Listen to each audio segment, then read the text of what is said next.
This fabulous author right here is John Churchman. Well, thank you.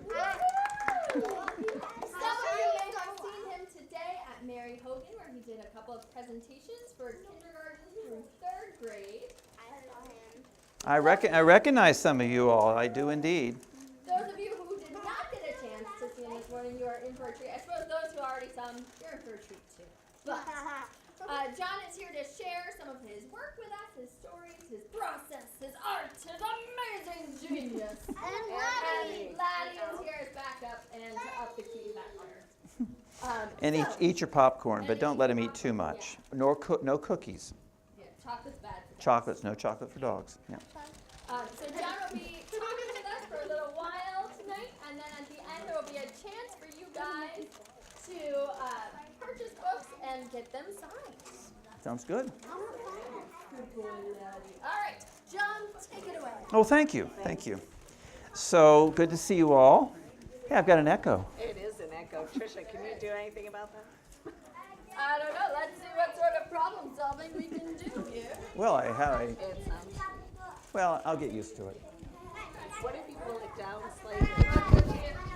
If there's a volume on the back or not. I'll put it down there. There might be. Nope, just on off. So we'll Okay. just put it further from the mouth and go with the flow. Okay. So today, some of you all were over at the school, right? And I sort of told you a story about how we do our books and how we put them together, right? Was that kind of fun? But I didn't actually read you a book. So today, I'm going to actually, what I'll do is I'll start off and I'll read a book. This is called Brave Little Finn. This is one of our favorite books. You like Brave Little Finn? You got it? Oh, good. Well, I'll have to sign it for you. Oh, I'm glad. Well, I'm very happy.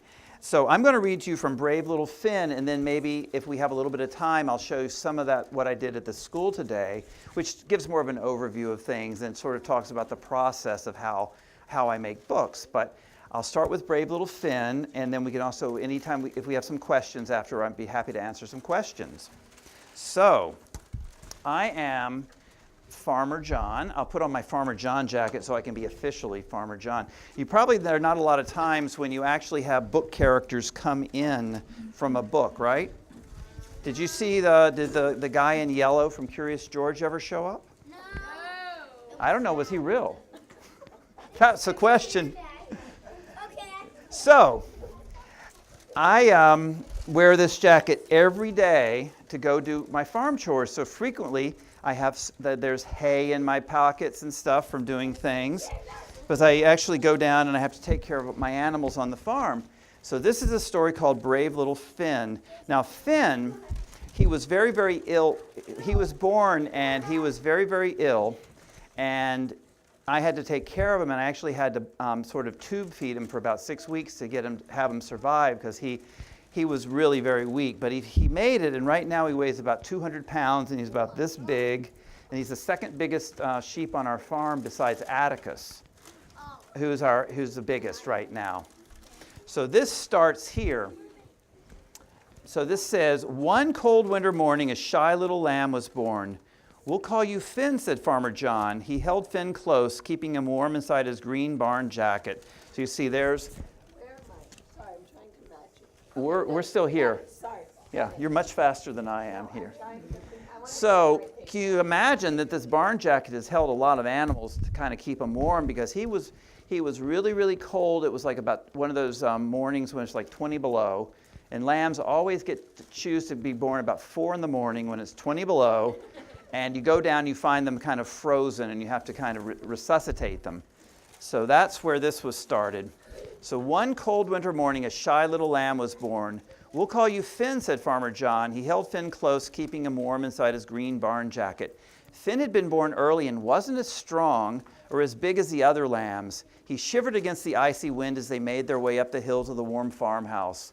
Farmer John whispered in his soft, fuzzy ear, "Be brave, little Finn. We're all here for you always." There we go.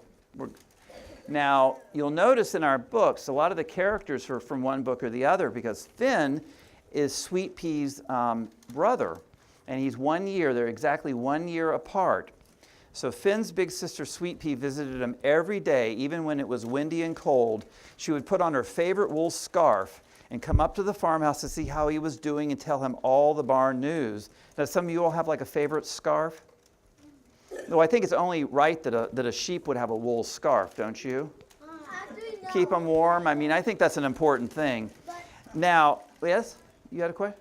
Actually, it's not that necessary to have a wool scarf because he has wool on. Well, you're pretty bright. I have to say, that's a good point. There goes my whole story.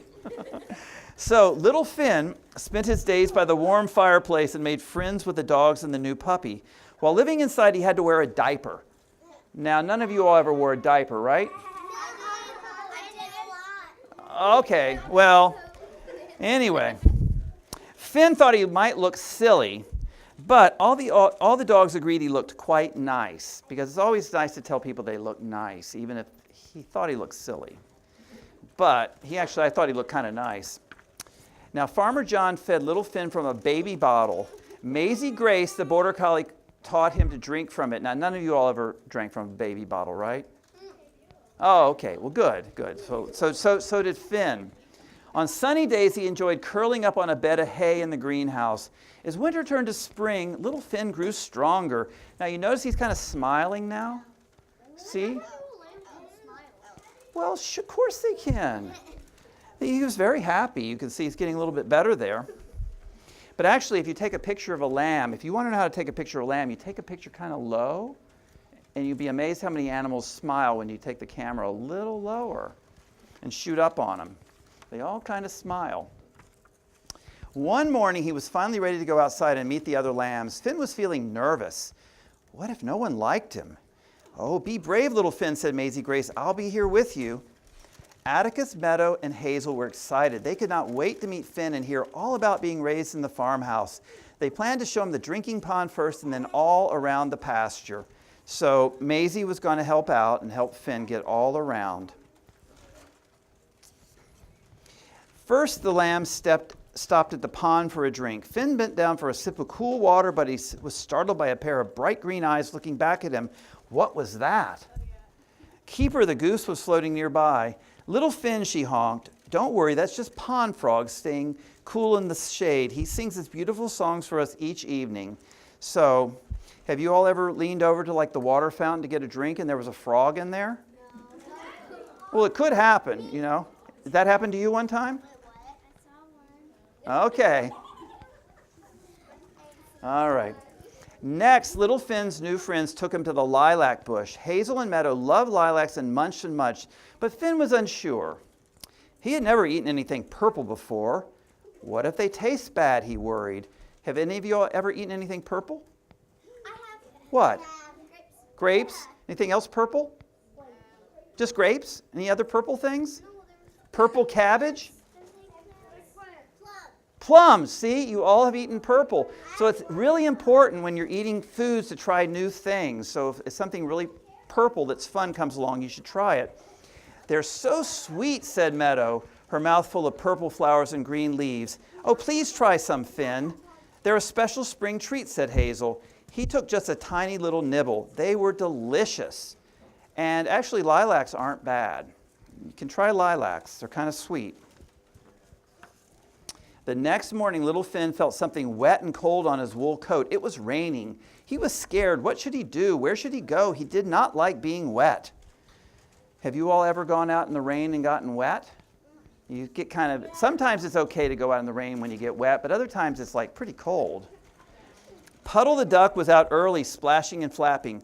Come and play with me in the fresh rain, she quacked happily. Finn headed out to play with her. He was surprised. Splashing in the rain really was fun. Now, do you all like putting on your boots and go jumping in mud puddles sometimes? Is that kind of fun? Do your parents like you to do that? No? Well. When summer came, the whirring and the buzzing sounds in the air worried little Finn. He carefully stepped through the garden flowers. The butterflies were beautiful, but the hummingbird had such a long and pointy beak, and he had heard that bees could sting.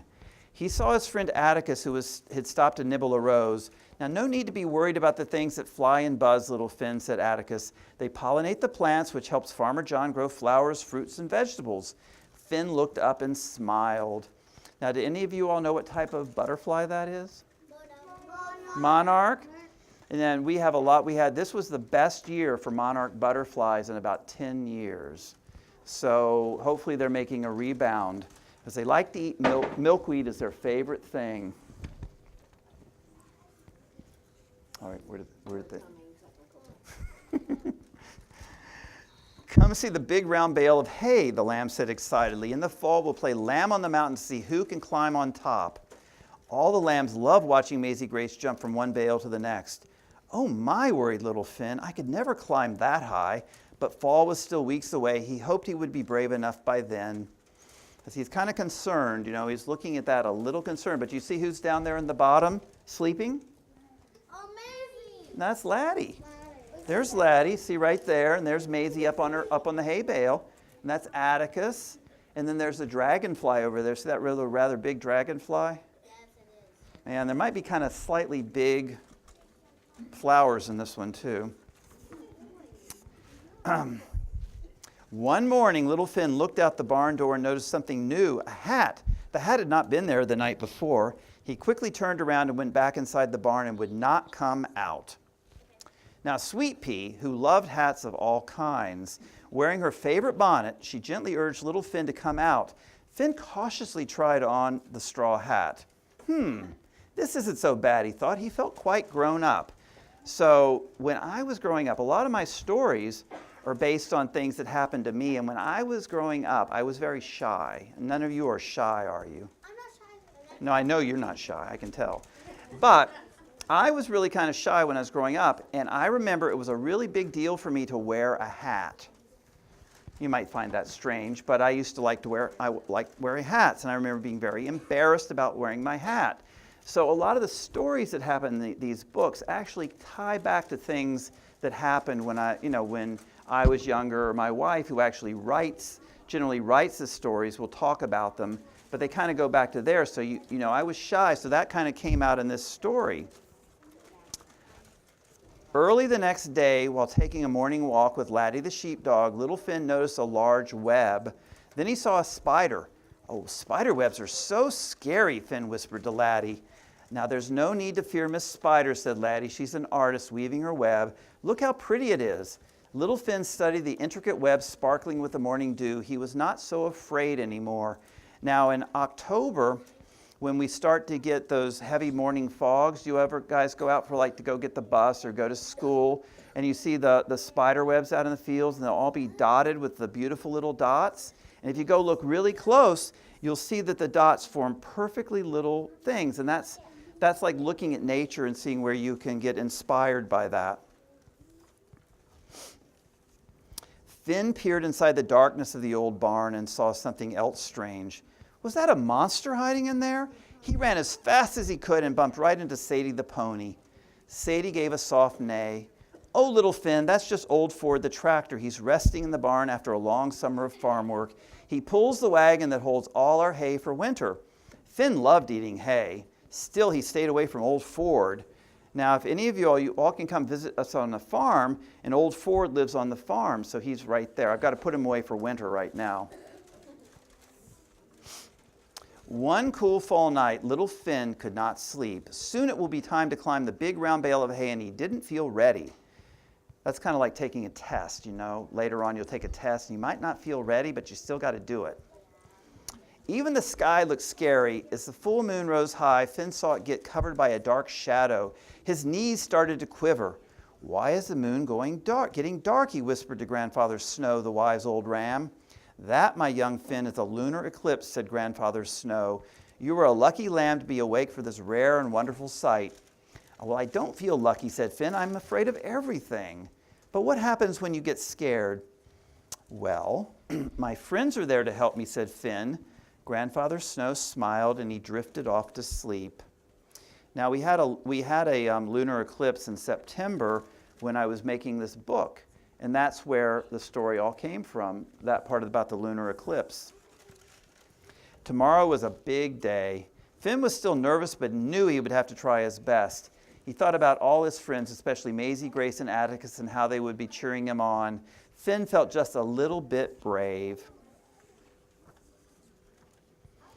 When morning arrived, everyone was very excited. Oh, it's hard to, you have all these hard technical things for this stuff. When morning arrived, everyone was very excited. Maisie, Grace, Laddie, Siri, and Quinn had come to watch. Hazel cried, "Everyone gets a turn." All the lambs tried and tried, but no one could make it to the top. Little Finn tried too. "You can do it, Finn," called his friends. He took a deep breath, and he ran, and he leaped, and he dug his hooves in, and he made it all the way to the top of the big round bale of hay. "You are the brave and mighty little Finn," all his friends cheered. So you see, he's really kind of happy. Look at him, he's smiling on the top of that. He's very happy about this whole thing, as he succeeded.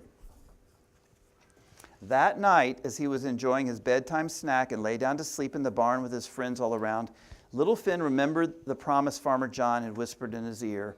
"Be brave, little Finn, we're all here for you always."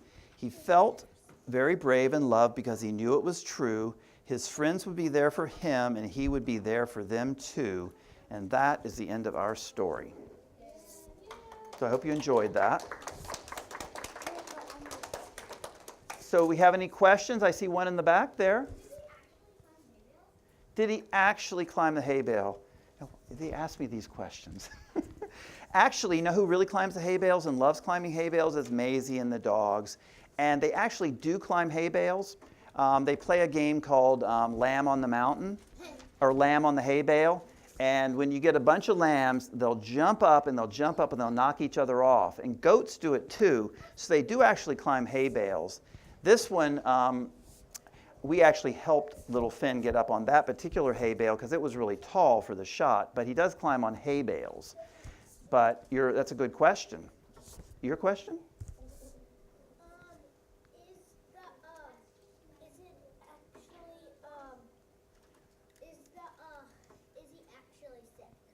He was very sick. Yeah, when Finn was born, he had a couple of things go wrong with him, and then he lost the ability to nurse. He could not suck, basically, so he couldn't feed himself. So I literally had to put a tube and feed him for 6 weeks. And so he was in by our fireplace. So we didn't show a lot of those pictures, but we have the early pictures when he was inside. And so a lot of the way he looks is because he was pretty sick. And it was really questionable whether he would make it, but I would get up. I had to feed him like every 4 hours, little bits of food to keep him going, but he did make it in the end because he's a big guy now. Yeah. Over there? So how many dogs do you have? I have 7 dogs. And it's 104 animals. We count 104. Yes, we went through that. And so we did a counting game of how many animals, and we actually came up with 104 twice. So I was impressed that I actually remembered everything. And you said you wanted to get 2. No, well, we have a neighbor who wants us to take 2 donkeys, but I don't have them yet. And I wouldn't mind getting a couple of those little pygmy goats. I think they'd be kind of a cute thing to add on. And I'd like to get a donkey. Where is your farm? Well, actually, the donkeys we're getting are the big donkeys. I'd like to get the smaller donkey. We're in Essex. Yeah, so we're exactly an hour. That's what Do you do all the artwork? I do. Yeah, I do all the photography, and everything in here is actually pictures. So I do all the photography, and then what I do is I put images together, and I'll build images. And we could show some of that other one. I can show you a couple of things that sort of shows the process. Do you want me to pull up? Yeah, you can just pull up that other one. We can go through some of that. But what happens is I take pictures all the time, but generally I don't know that I'm writing a book when I'm taking the pictures. And so I'll have these pictures, and then the picture will kind of inform and say, oh, well, that would be an interesting thing to put in a book.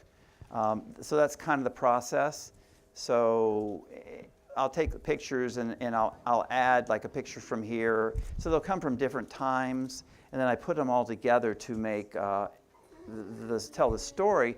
Because what I'm really kind of interested in is creating a style. The style that I've been working on creating is a new illustration style. But I wanted to tell a story like if I was drawing it.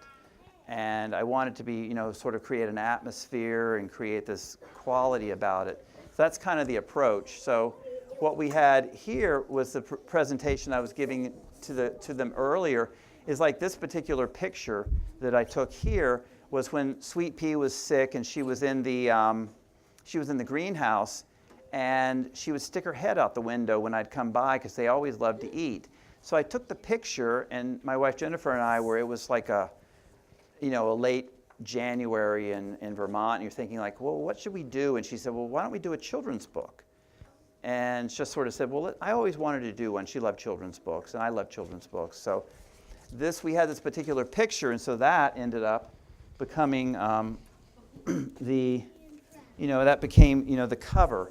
So that actually is a fairly straight picture. You can see how it translates directly into a cover. This is a finished version of the book. It's all around the world now, this particular one. You have a question? Is that picture like that one? Yeah, and see, that picture was from that's from the exact same time, but it was just a slightly different one because they were actually, they actually, what I did in that one is they stuck their heads out of the window each other, and then I put them together. Did you write the whole book before you sent it to a publisher, or did you send the idea? Well, the way the book worked is, and we can actually, this kind of shows it, is the way the book worked was, we said, okay, we'll make a book. And we did a thing, so we started the book, and I had a big following on Facebook, because I was with Frog Hollow. I used to be the president of the board of Frog Hollow, so I've been doing art in Vermont for 25, 30 years. But we wrote the book and we self-published it. We did it as a Kickstarter on Facebook. Yeah, you can go to that. That's in here. So here, when we launched Sweetpea and Friends as the sheep over, this was our Kickstarter, and we launched it, and it was a 45-day Kickstarter, and it reached its goal of $10,000 in a day. And then it ended up, we got about $40,000 in a Kickstarter campaign. We published the book. We can show it some more. This is just about, we'll go ahead and show a few of these. So what happened is we published the book, and Flying Pig, I went and showed it to the Flying Pig bookstore, and Elizabeth Blumley, she blogs for a thing called Publishers Weekly, and she wrote out a blog post about how great the sheepover was, and we came home and we were getting all these calls from book agents, and we had no idea that this had happened, and they were calling her, and Brenda Bowen called us, and Brenda Bowen was actually the one who discovered Harry Potter. So she actually was scholastic, and so she was very well known, and so we ended up signing with her, and she got us a 3-book deal with Little Brown. And then we ended up doing 5 books with Little Brown. So here was when they launched it, and you can keep going. And then CBS Evening News had heard about us, so they came and did an interview with Jim Axelrod, and he came up, and we were national news. So that was really cool, and that kind of got us quite launched. And then we were in all the bookstores around, and so it kind of had a real run. We can keep going. And then we were on, we were like one of the, on like Amazon, which everything goes to Amazon. So we were the hot new release with Star Wars. We were right in there between the two, and I thought that's kind of funny because here we are, kind of the book about light, and sweetness and light. And there we are bracketed by Star Wars, kind of the dark forces on either side of us. You go ahead. And then the exciting thing is we got called by our agent, and these flowers arrived, because when you get to the New York Times bestseller list, we're there at number 6. We're right above The Rabbit Who Wants to Fall Asleep. So that was very exciting to get there. And that was because to get a book and you get it out there and you get the publicity going behind and you get a buzz going around it, that's how you kind of move it ahead. That was the process. And then from that, we went to Brave Little Finn, and then we've kept going. But are there other questions?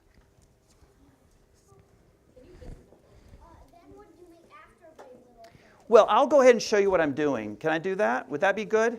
We have enough time, I can actually show my whole presentation. This was one I actually put together. We can go through this one. Some of these are...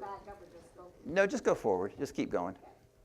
So what we did next after Brave Little Finn, I'm going to actually take my coat off. we'll stop here with is, you can go back to Maisie. Go back one. There we go. Now Maisie came to our farm, and my wife had gone to Granville, New York to find Maisie, and Maisie came, and so Maisie was she came from somewhere else, so she was like an immigrant. Can you imagine an immigrant coming in to the country, and she's from somewhere else, and she wants to fit in, and she wants to belong and be part of it. And so we started, so you can go next. So we decided to do a book, and we called it A Farm for Maisie. And this book was about how Maisie finds her place in the world. We go on. And so you can see here's Maisie coming in, and Sweet and Laddie, hey Laddie, wake up, Laddie, hey, come over here in your chair, come over here a minute. Come over here, you're part of this, come over here.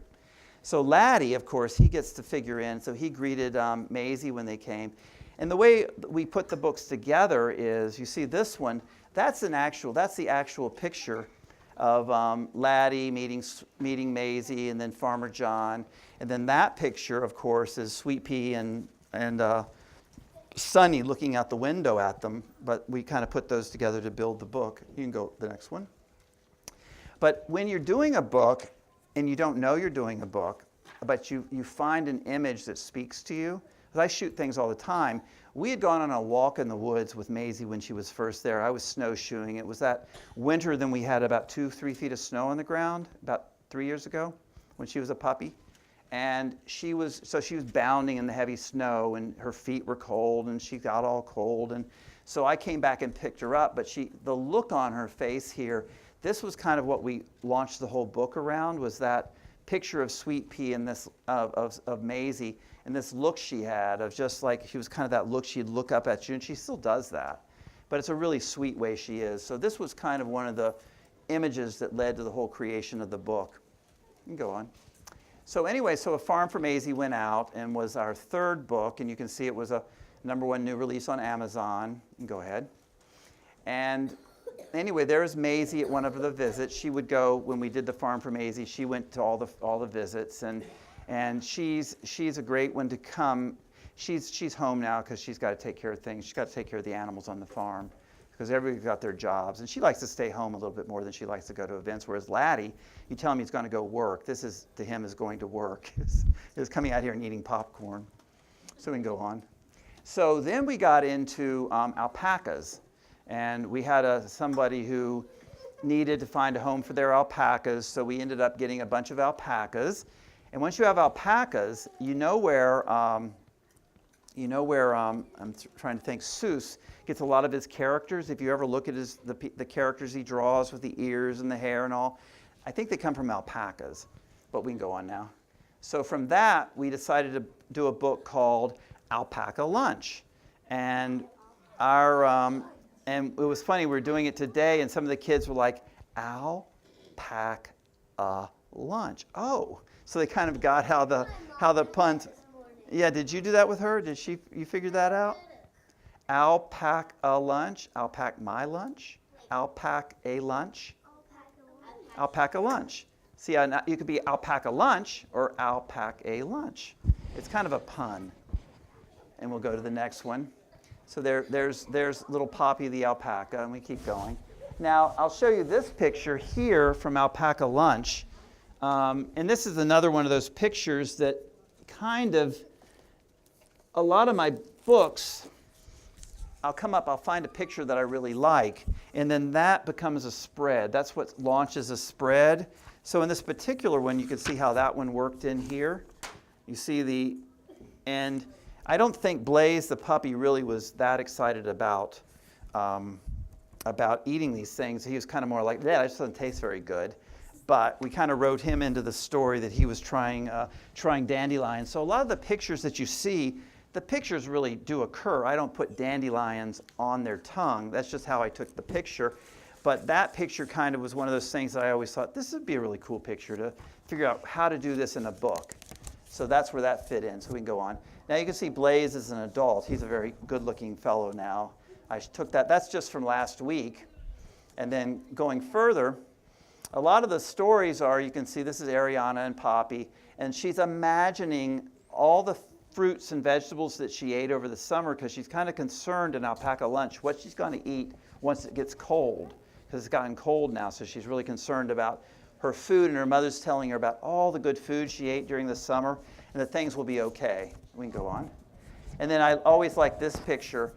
This is kind of how I work, where I'll take the picture of all the berries, and then it's multiple layering is how I develop a picture. Go on now.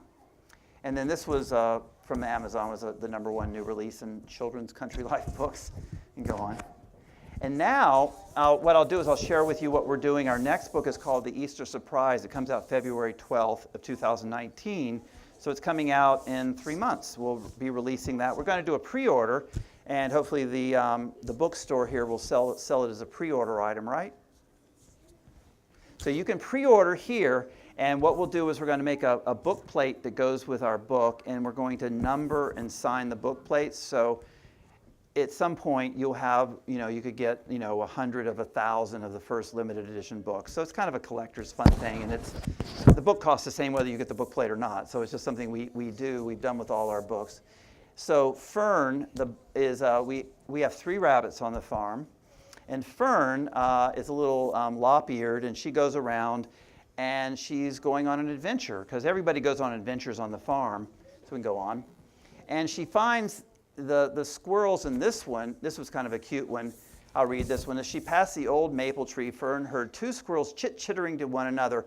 I didn't put it there. Did you put it there? No, I didn't put it there. Did you put it there? Now you can kind of hear squirrels talk like that when they talk back and forth. Put what where? Fern wondered. She looked up and saw a beautifully decorated egg. Well, how pretty. The picture on the egg looked just like Mo, the farm kitten. Fern decided to ask him about it before going to find Sweetpea. So you can see we worked with Teresa Somerset, who does Ukrainian eggs. She makes these beautiful eggs. So she made this one, and so she did these portrait eggs of our animals, and they were like the clues. So you can go on. And then they go, and they're seeing the geese, and there you can see Mo, the kitten, in the back. And there's a dragonfly flying through. Yeah, and there's the Easter egg. See, it's got a picture of one of the puppies on it. That's got Blaze, the puppy, on it. And so that's kind of how that works. We can go on. And then, of course, you've got to come to find the Easter bunny. And there's the Easter rabbit. And then there's Sweetpea with her bonnet, because Sweetpea likes bonnets and hats. So this will be coming out on February 12th of this next year. And now we've been actually working. We have a little blind bottle lamb named Molly. This is Molly the lamb. And she can't see, but so you can see she's blind. And all the dogs, they take care of her. So Molly is finding her way in the world, because like you can see me, right? But if you were blind, you could hear me, or you might sense that I'm here, but you see with all your senses. You can see. If you can't see, if you never could see, right, you wouldn't know you couldn't see, would you? Right? So she sees with all her senses. So we say that she kind of sees with her heart, because she sees everything, which is very sweet. We can go on. And then there's Molly. And you see how her ears go up? She has like these antenna ears that she'll kind of hear you, and she does this thing. It's kind of her Stevie Wonder thing. She does this. And but she's hearing, and she uses them and kind of to find out where she is in the world, to locate herself. And go on. And then Max wears a bell. And that way, Max is kind of the bell lamb, and he helps to take her around and show her, kind of keeps her focused as to where she is in the world. So this is just a little quick title that I was working on called Molly. Go back one. Molly of Moonrise Farm. And then we just are coming out with our next book, which we're working on right now. I'm actually giving you previews of what we're doing. These books aren't done yet. John will have to wrap up soon time for signing. Oh, okay. I'll finish up. I'm almost done. Okay. This is a book we're working on about Christmas called The Christmas Barn. You can go on. And you can see this is the barn decorated for Christmas, and all the animals are really excited about, that they're going to have this brand new barn. And keep going. And then this is actually, well, you can keep going. These are in the barn for Christmas. There's a storm. It comes in. They're worried about the storm. It knocks over an old tree on the farm. And Farmer John decides, well, what can he do with this tree? How can he repurpose this tree? And we can stop there. That's fine. these are some other things, but that kind of gives you an idea of the things that we're doing. But it's been one. Are there any other questions? We're a picture book farm. So our product is pictures, and we have wool. You can go to our website and you can buy wool, and we sell maple syrup, and we sell certainly pictures. And right now, this is another one I'm doing now. Right now, is called Finding Light. It's a seasonal journal, and so these are all focused on pictures, like this particular picture there of the mountain, Mount Mansfield. Have had a long career in different things, and now I'm kind of reusing them. Let me see if I have it in here. See, that was Vermont's winter vacation guide. So see, I used to work for the state of Vermont. So they're kind of, there it is, and I'm kind of repurposing it now to put it into this sort of presentation. So that's something that I just sent to the printer as we speak. And then this is one I took just the other day. So I take pictures all the time, and they're really, the thing about my taking pictures, I take them right around where I am, right where I live. This is just my lower field, and the sun was setting, it was pretty light. So I find a lot of things to take pictures without really going anywhere. So, and there you go, Vermont and its beauty. But thank you all very much. Back there? I got a cell phone. Right now, a lot of it's cell phone because this is a 12 megapixel. I primarily use a Pentax, a K3, which is like a 16 megapixel. So I use a DSLR because a lot of the stuff I do is I'm focusing, and I used to use Canons and Nikons. I mean, the digital stuff now is incredible what you can get, but because I have a cell phone with me all the time, a lot of the stuff is just taken that way, and then I'll bring it in and I'll work with it. But you can make a really good book. You can make a really good book out of cell phones these days because they're so good. Any other questions? So if any of you all want your book signed or stamped, I have a stamp that goes with most of the books, and we can sign them and stamp them. But you all have been a great audience, and thank you for having me and Laddie. You okay, Laddie?